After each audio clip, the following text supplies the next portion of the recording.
interviews, in-depth weather, and more. It's Terry Henne and his Farm Show on 100.5 and 790 News Radio WSGW and online WSGW.com.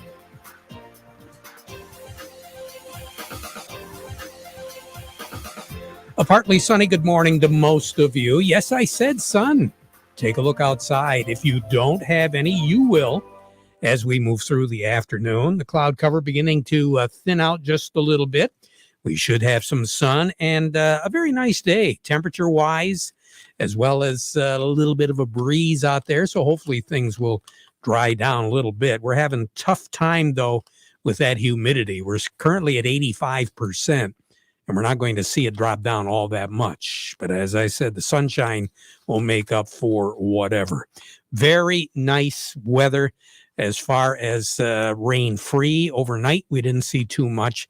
Over the last 24 hours, most of you seeing maybe a tenth of an inch. Some of you, nothing at all. Others of you, maybe 12, 13, 14 hundredths of an inch. And that was about it. Temperatures still running well above average for this time of the year.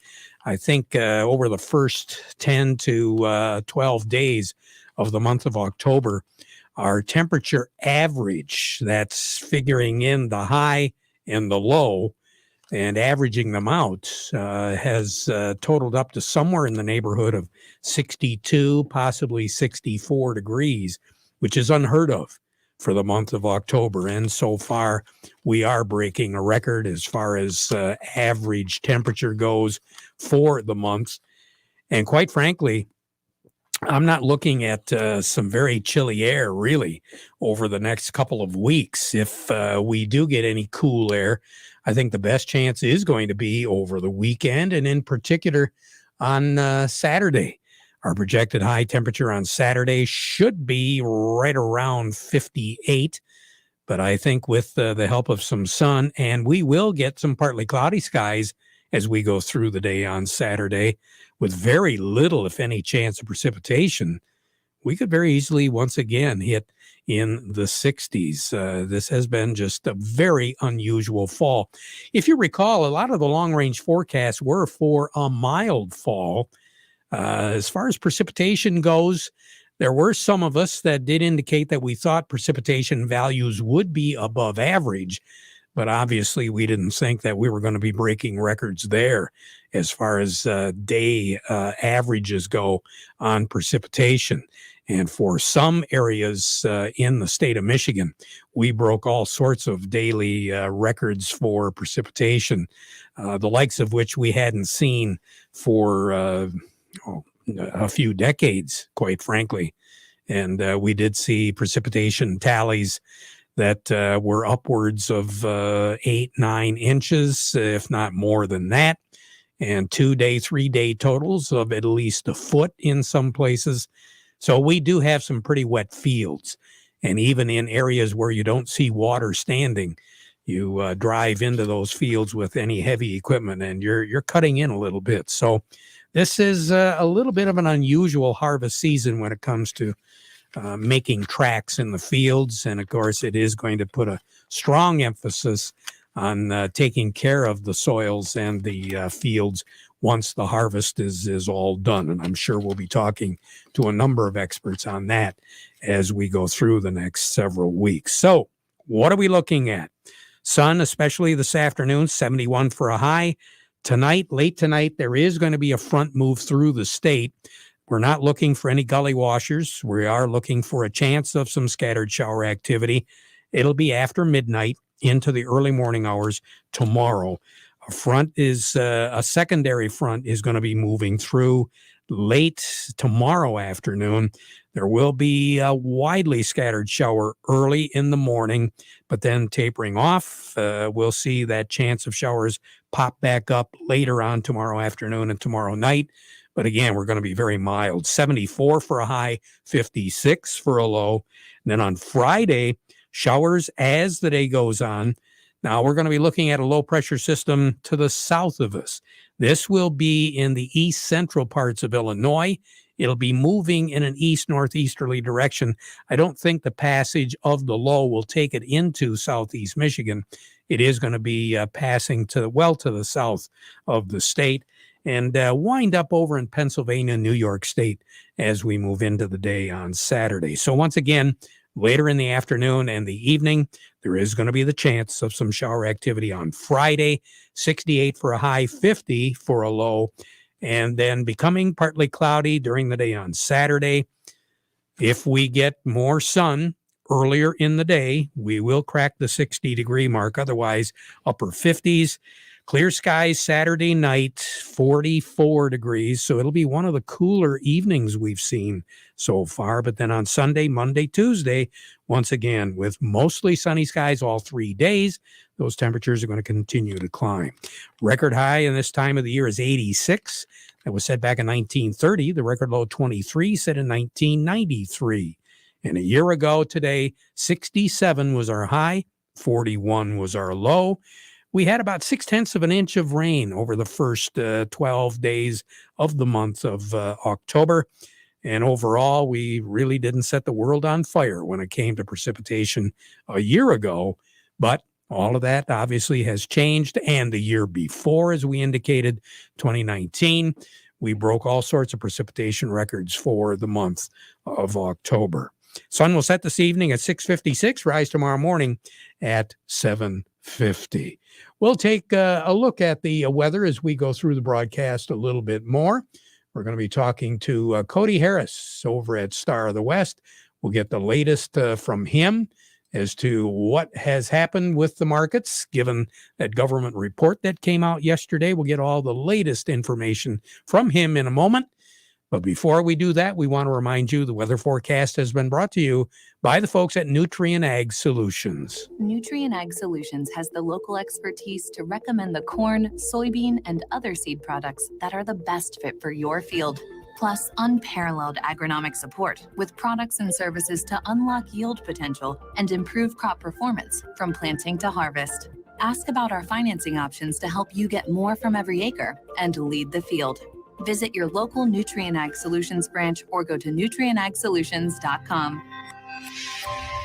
Say, do you want to unlock the secret to higher yields? If you're applying dry fertilizer, the key to better yield potential is Titan XC. Titan XC is a fertilizer biocatalyst that unlocks and releases the bound-up nutrients in granular fertilizer, promoting better root uptake and plant growth. Drive performance this season and beyond. Release more nutrition. Expect better results with Titan XC. For more information, visit lpi.ag/unlock or contact your Nutrien Ag Solutions crop consultant today. Sugar beet growers, it's been quite a season so far, and we're far from done. Hey, are you hauling beets or are you hauling sugar? Growers who came back to Hilleshogue in 2021 are reaping the rewards of worldwide research and varieties bred specifically for Michigan. Your Hilleshogue agent will be contacting you soon, so be sure to ask about even better varieties for 2022. We say good morning to Cody Harris. Cody, first of all, what have you got on the board right now, and what are some of the results of this report from yesterday? Well, Terry, we're still seeing some residual from the report yesterday. The sun is shining about the only bright spot in the market today. Got a lot of bearish info across the board as far as ending stocks, increase in ending stocks and production across the board for corn and soybeans, which is really pulling that market down. Looking at everything right now, the way it sits, we got cash wheat, that's down 20 here this morning, 679 on the white, 644 on the red. New crop 22 wheat, that's down 19, 717 on the white, 657 on the red. Looking over at cash and new crop corn, that's down 15 at 458, and cash and new crop soybeans are also down 7 at 1131. It was pretty tough on the soys, wasn't it? Yes, it was. Looking at kind of the soybeans, they had a near 6 million metric ton increase in the expected 2021-22 ending world soybean stocks, and that was definitely what jumped out of the report. That was part of that was an increase driven by the record 4.44 billion bushel crop that they're planning on this year. Kind of looking at everything the way it is, in a year when plantings were limited to 87.2 million acres, and a drought kind of hung over the northwestern plains, that number definitely shocked some traders, as it was about 38 million above the average trade guess. So that's really pulling the market down. You're definitely seeing that here today, Terry, and kind of the same story across the board for corn. Corn's down today, still pressured by that report. The ending stock estimate for corn was 1.5 billion bushels. And traders kind of knew that the USDA SEP 30 report that corn stocks would be going up modestly, but I guess the surprise in the corn report was also see the USDA raise its yield estimate to 176.5 bushels per acre. That put the corn crop at about 15.02 billion bushels. That's 66 million above the average trade guess yesterday. So that's definitely kind of took everyone by surprise. You're definitely seeing it here today, and kind of, I believe, as we go through the fall, you can kind of see that those numbers play into the pricing as we move forward. Good information, Cody. I really appreciate it. Hopefully we can pull some strings and get things going back in the right direction, huh? Yes, that's it. So, I guess there's a couple of things to look at. A lot of production side of things were highlighted in this report. But the big question mark still is a lot of demand. We're still looking at demand. I haven't heard much from China. I believe the USDA, last time I saw, looked like they were going to import a record high 3.7 billion bushels of soybeans.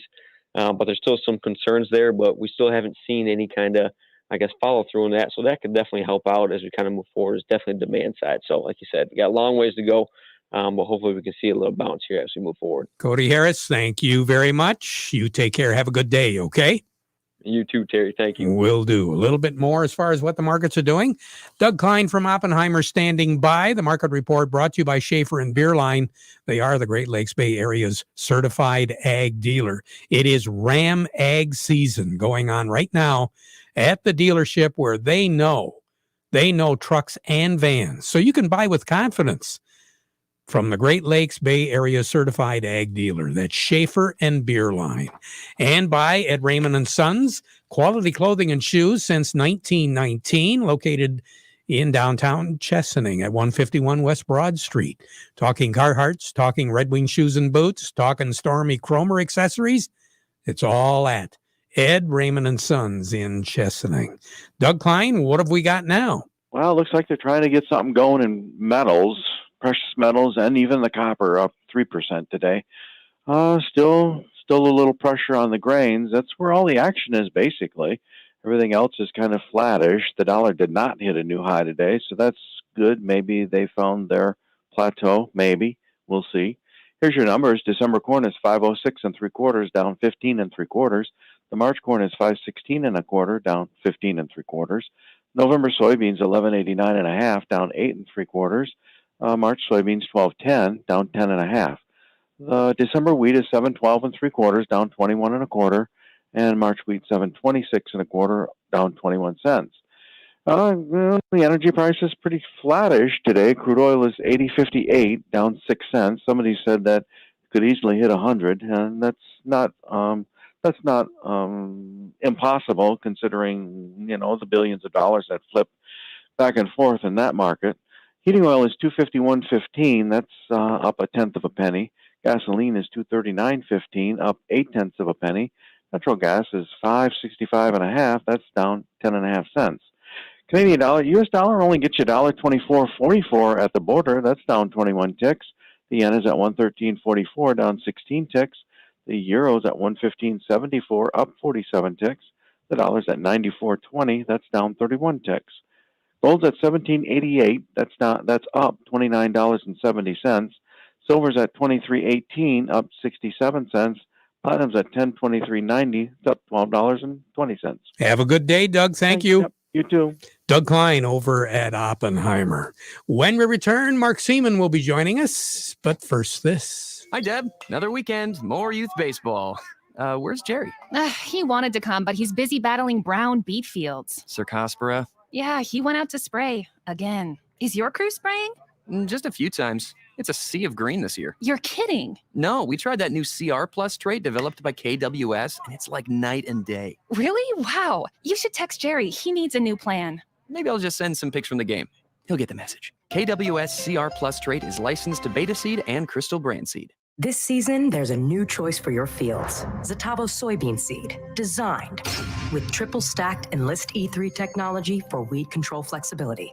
Supported by a dedicated team of BASF agronomic experts. Protected by the versatile BASF soybean crop protection portfolio. Zetavo soybean seed, stacked in your favor. Zetavo from MS Technologies, distributed exclusively by BASF. Always read and follow label directions. Farm Service brought to you today by the folks at the Frankenmuth Credit Union. They do have lines of credit, equipment loans, financing for purchasing land, credit cards, and more.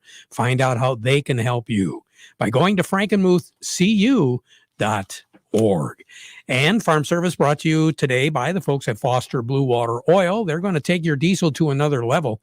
You will get more power, cleaner injectors, maximum lubricity, year-round protection, and up to 8% improved fuel economy with Diesel Guard Supreme Plus from Valve Tech Petroleum, available at Foster Blue Water Oil. We say good morning to Mark Seaman with the Soybean Association. Mark, good news as far as production goes here in Michigan. The government report came out. Says we're going to have roughly, 2 bushels per acre better in yield from a year ago. But a lot of our soybean producers are still faced with that old problem of soybean cyst nematode. Yeah, that's right, Terry. We continue to have this little creature under the soil working against us on soybean production. And it's something that is in, we probably would say, most fields in the state of Michigan that have had a history of soybeans. And a lot of times we don't see symptoms of that. So this year we've had some places that got a little bit dry through the summer period, and we saw some problems starting to show up, especially where we see those populations get a little higher, especially in sandier places, or places that have some moisture issues. So we know we should be looking at those for higher populations. But there's also other fields, Terry, that have pretty steady populations, even without seeing symptoms on the surface. So we've got some really good varieties these days that perform really well, even where we have soybean cyst nematodes. But we don't really have a good way to measure what our populations are unless we can go out in those fields and take soil samples. And the way to take those is just like a nutrient sample. And actually, if you're out taking nutrient samples, you could just split that between a nutrient and a soybean cyst nematode sample. And the Michigan Soybean Committee continues to pay for the cost of analysis at MSU for those to get a handle on what our populations are. Because in some fields, we are seeing an increase in populations because a lot of soybean cyst nematodes are overcoming the most common resistance, which is PI 88788 in our genetics of soybeans. And more reproduction is happening under the soil. We don't see the symptoms, and we don't know necessarily if we're losing yield or how significant it is. So that testing program is really important. And from what I understand, there is an initiative right now to get your soil tested, right? Yeah, that's right. There's something called the Scn Coalition, which is a group of most of the soybean growing states that are going together to help growers understand what's happening with this increase of populations and, help to promote the idea of sampling soils and have those number of soybean cyst nematodes really quantified in your soil and figure out what's happening. If they're increasing, how do we change up the genetics?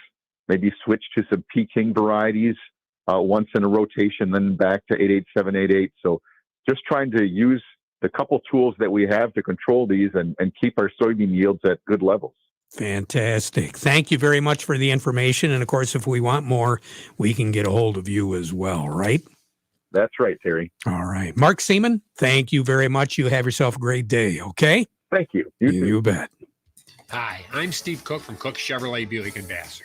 So by now, we're all too aware of the chip problem and empty car lots, and it's not going away anytime soon. It may not affect most people, but if you have a lease coming due or you just want to get something new, it will be a problem. At Cook's, we've got the solution. We have almost 300 Traverses, Blazers, Silverado pickups, Equinoxes being built and being shipped or waiting to be shipped or ready to be built. But already customers have reserved 60 of them, which means that over 200 are still available. And many of those that are available are arriving every day. Don't wait too long to reserve yours. Contact us today. That's the Cook GM Superstore, M15 Top of the Hill in Vassar. Call toll-free or visit us online at cookchevybuick.com. Chevy, find new roads. Cook GM Superstore. That's the Cook GM Superstore, M15 Top of the Hill in Vassar. Along with me right now, Travis Christian with Nutrient Ag. Travis, good morning. How are you? I'm great. How are you, Terry? Hey, not too bad. A little wet out in your neck of the woods, too? Yeah, not as bad as the middle and the east part of the state, I don't think, but we've had plenty of rain. What are farmers asking you right now, Travis? Lots of calls about fertilizer. What should I do? Should I try to do something now? Should I try to do something in the spring? How can I make it go further? And so that's really what we've been having the most conversations about the last 2 weeks. And of course, along with that, a lot of guys got in the back of their mind how much that fertilizer could cost them.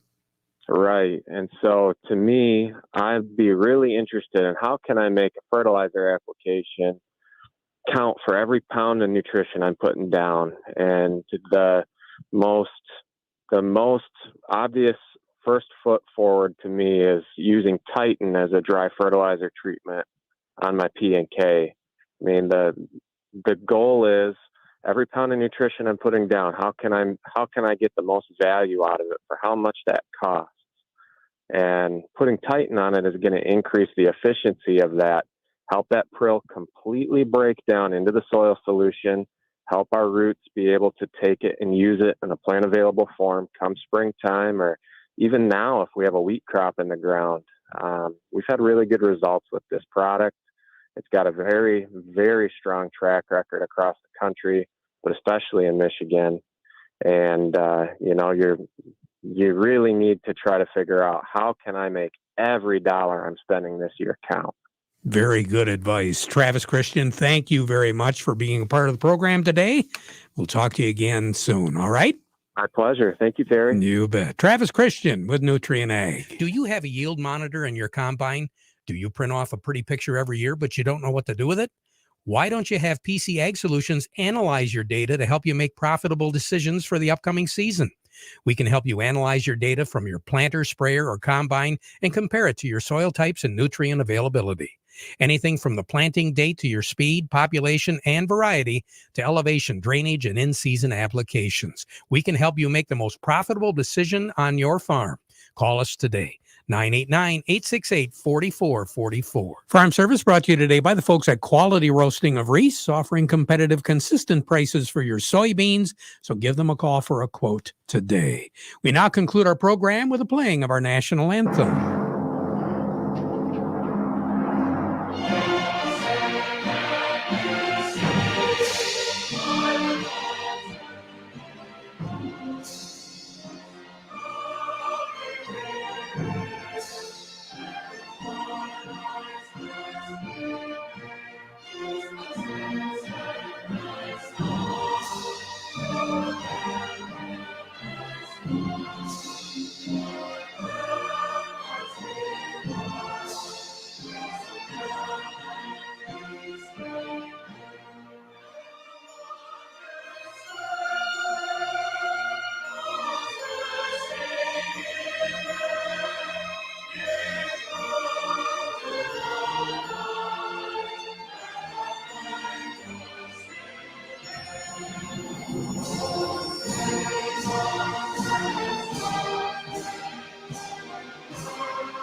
From the Stone Specialist Studios, this is WSGW, Saginaw, Bay City, Midland, WSGW FM.